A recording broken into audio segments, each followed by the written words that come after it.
안녕하세요. 코인 생존기의 차르입니다.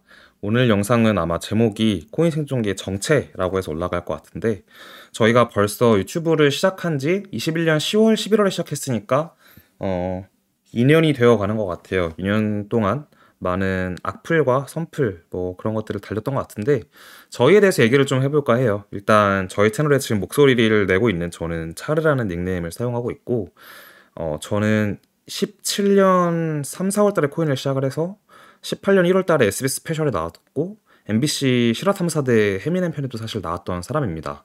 근데 되게 말하기가 조심스러워요. 여러분들이 어떻게 생각하실지 잘 모르겠지만 좀 사는 게 두려운 면이 있습니다. 그래서 제 실명이나 얼굴도 카카오톡에도 그렇고 인스타그램이나 등등 해서 잘 알리지 않는 경향이 있게 됐어요. 뭐 어떻게 생각하실지 잘 모르겠지만 그렇게 되더라고요, 사람이. 근데 이제 많은 분들이 가끔 그런 생각도 많이 물어보시고 하니까 방금 전화가 와서 어디까지 얘기했는지 제가 까먹었는데, 어쨌든 그런 사람이고요. 같이 항상 영상 편집 도와주시는 김 PD님은 저랑 다른 법인을 하고 있어요. 이제 트레이딩 관련된 법인을 하고 있고, 그에 따른 어떠한 홍보나 마케팅도 사실 하지 않고 있습니다. 저희 이제 법인이 두 개예요. 유튜브 법인은 김비트님과 또 텔레그램 같이 운영해주시고 멤버십 해주시는 트레이딩 잘하시는 저랑 코인 처음부터 같이 하신 떡기님이 하고 계시고, 저랑 피디님 또 다른 법인을 하고 있습니다. 뭐 이거에 대해서 홍보할 생각도 없고, 뭐 어쨌든 내부적으로 잘 굴러가는 회사라고 생각을 해요. 그런 일을 같이 하고 있고, 김비트님이랑 뭐 떡기님은 다들 아시겠지만 요새 김비트님 영상도 많이 찍어주시고, 떡기님도 텔레그램 이제 픽 같은 거 되게 잘 주시죠. 유튜브를 하면서 되게 많은 생각이 들었어요. 그냥 특히 이제 악플들이나 이런 거 볼 때 뭐 사실 기분이 나쁘거나 하진 않아요. 저는 그런 걸로 별로 기분 나쁘진 않는데, 오해받는 걸 별로 안 좋아해서 이렇게 영상을 찍게 됐고요. 비트 얘기도 오늘 분명히 할 겁니다. 할 건데 이런 얘기를 먼저 드리고 싶었어요. 저희가 어떻게 보면 그동안 알트 영상 김치코인 8종 찍었고, 오늘도 찍어서 여러분들 요청 주신 걸로 한해서 댓글 보고 또 오늘 올릴 거예요. 그러니까 이런 거는 여러분들의 요청 혹은 저희가 좋아하겠다라고 생각해서 찍는 거지 돈을 받고 찍는 건 아니잖아요. 저희 채널이 생각보다 거의 흑자가 아닙니다. 저희 채널 그냥 저희가 좋아서 하는 거고, 근데 무료 봉사는 또 아니라고 생각이 들어요, 어떻게 보면. 그래서 저희 채널 아래 하단 영상 끝날 때마다 보시면 더보기란에 저희 텔레그램은 무료고요. 항상 무료였어요. 그리고 저희 뭐 레퍼럴 코드 넣고 이런 거 있는데, 사실상 레퍼럴 쓰신 분들이 많은지는 잘 모르겠습니다, 저는. 어쨌든 그런 회사고, 심지어 조회수는 여러분이 보셔도 아시다시피 뭐 엄청 많이 나오는 것도 아니라서 정말 수익은 안 나요. 근데 왜 하냐? 성격이에요. 저는 고등학교 때 봉사를 이제 봉사라고 표현하는 걸 별로 안 좋아하지만, 장애인 분들과 연이 좀 돼가지고 뇌성마비 쪽 관련돼서 1000시간 넘게 했었고, 원래 성격이에요. 저희 어머니도 지금도 폐지 줍는 할아버지 할머니들한테 선행을 하시는 거를 어, 약간 이렇게 못하게 되면은 그날 하루 종일 그 생각을 하세요. 뭔가 10,000원짜리도 쥐어드렸어야 되는데 이런 얘기를 하시는데, 그냥 저희 집 성격이자 또 제가 이런 사람이다 보니까 제 주변에 이런 사람들로 좀 가득 찬 것 같아요. 그래서 저는 베푼다는 표현을 좀 잘 못 써요. 왜냐면 내가 저보다 못한 사람한테 뭔가를 준다는 단어라고 생각을 해서, 베푼다기보다는 조금 더 알고 있고 조금 더 코인을 오래 했으니까 내가 알고 있는 걸 공유한다라는 차원에서 이제 하는 것도 있고, 저희가 유튜브를 찍은 내용들을 내부적으로 매일매일 자료를 정리를 해요. 그래서 저희 또 다른 이제 트레이딩 법인에도 계속 자료를 남겨서 나중에 시간이 지났을 때 이날 비트가 왜 이렇게 많이 올랐지 하면은 어떤 이슈가 있었는지, 이때 장세는 어땠는지, 심리는 어땠는지 이런 걸 많이 참고를 또 하는 편입니다. 그런 상황이고, 그러면 여러분들이 질문을 하실 것 같아요. 그러면 너네 멤버십은 왜 하냐? 라고 물어볼 수 있는데, 멤버십은 어떻게 보면 코인 얘기를 많이 하기도 하고, 그 안에서 괜찮은 정보가 있으면 사실 뭐, 정보라고 해봤자 뭐 업비트 상장 이런 건 절대 아니고요. 그냥, 요새 트렌드가 게임은 이런 것 같은데, 게임에서는 어떤 토큰들이 나오고 있고, 요새 이런 쪽 게임이 잘 되는 것 같다. 혹은 디파이가, 이번에는 뭐, 이더리움 디파이보다 솔라나 쪽이 좀 핫한 게 있는 것 같습니다. 뭐 이런 얘기를 많이 해요. 근데 멤버십 비용 책정을 할 때 되게 많은 고민이 있었고, 저는 개인적으로 멤버십 비용이 지금도 비싼 건지 싼 건지 전혀 모르겠어요. 정말 재수없게 들릴 수도 있지만 사실 제가 물가를 잘 몰라요. 그래서 그 10만 원이라는 게 부담이 될지 안 될지는 정말 잘 모릅니다. 근데 제가 어렸을 때부터 동경하던 유튜버분이 사실 한 명 있어요. 근데 그분은 터보83이라고 유튜브에 치시면 나올 거예요. 근데 그분 유튜브를 보면은 지금 나인원 한남에 사시고 뭐 좋은 미술품들, 건물들 많이 가지고 계신 되게 부유하신 분이에요. 근데 그분 같은 경우에는 유튜브 멤버십을 하고 계세요. 근데 멤버십을 하기 전에 이미 유튜브를 시작하시기 전에 블로거도 하셨었고, 유튜브를 하실 때 이미 나인원 한남에 계셨었고, 그리고 나서 멤버십을 하셨고, 그리고 유튜브라는 걸 하기 전에 블로거일 때 이미 우리나라에서 되게 비싼 차들, 뭐 와인들 다 마시고 타보신 분이에요. 되게 똑똑하다고 저도 생각을 하는데, 그 사람도 유튜브에 멤버십을 하시잖아요. 비용은 저도 모르겠습니다. 안 봐서. 근데 채널 특징상 대부분의 유튜브 컨텐츠들은 시청자가 그 유튜브의 정보를 통해서 돈을 벌거나 큰 수익이거나 손해를 왔다 갔다 하는 경우는 없어요.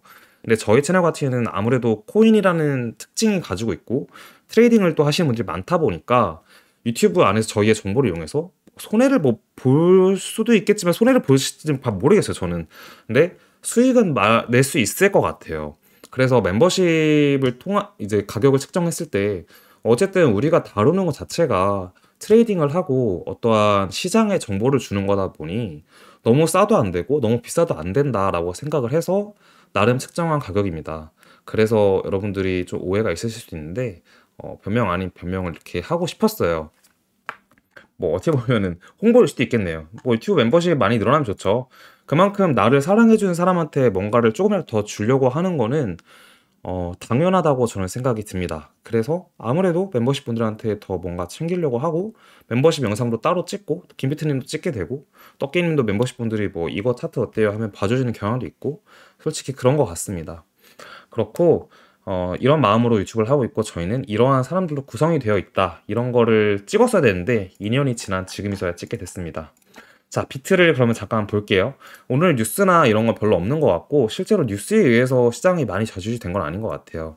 비트 보면 주봉을 켰을 때 우리가 지금 8주 양봉이 뜨고 있는데 사실상 과거를 돌아봤을 때 8주 양봉은 거의 없었어요. 이것도 7주고 음봉 떴다가 양봉 떴다 음봉 떴다가 양봉으로 갔는데 8주 양봉은 많이 나오진 않는다라고 보여지고 있는데 어쨌든 이번 주 월요일 시작하자마자 오전부터 올랐기 때문에 아직까지는 상승에 힘을 더 주고 있는 편이고요.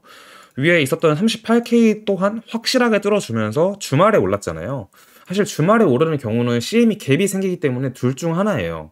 월요일 날 바로 주말에 올랐던 걸 다시 다 떨어뜨려서 아래로 갭을 메우고 다시 올라가냐 아니면 그냥 그대로 상승기로 타냐. 근데 보통 장세가 굉장히 강할 때는 주말에 오르는 경우가 많아요. 그래서 이번에도 주말에 올랐다. 그리고 장세가 좀 강한 장세인 건 맞는 것 같다.